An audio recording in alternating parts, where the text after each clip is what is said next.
পদে শ্রী নন্দ কিশোর যে প্রভু আমার যা আছে আমি সব কিছু তোমার শ্রী চরণ কমলে আমি সমর্পণ করে দিয়েছি। মানস দেহ গিয়ে যো কিছু মোর ওর পিলা তুয়া পদে শ্রী নন্দ কিশোর। নন্দ কিশোরকে গোবিন্দ ভগবান আমার যা আছে আমি সব কিছু অর্পণ করে দিলাম কার চরণে?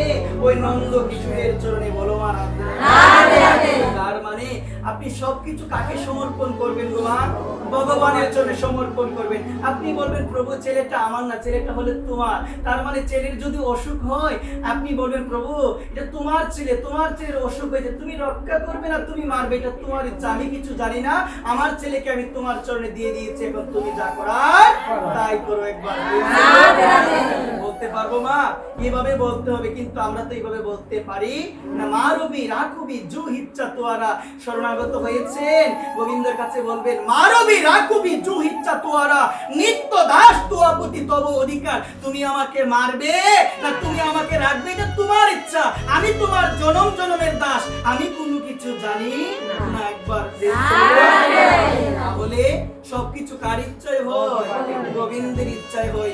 গোবিন্দের ইচ্ছা ছাড়া গাছের একটা পাতাও নড়ে না। এটা হলো গোবিন্দের প্রতি আমাদের বিশ্বাস থাকতে হবে।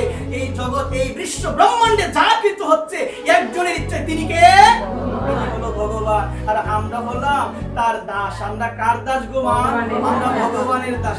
দাসের কর্তব্য হলো প্রভুর সেবা করা। কার সেবা করা গো মা?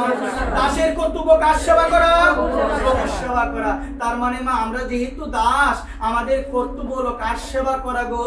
আমাদের প্রভু গোবিন্দের সেবা করা। আমরা একটু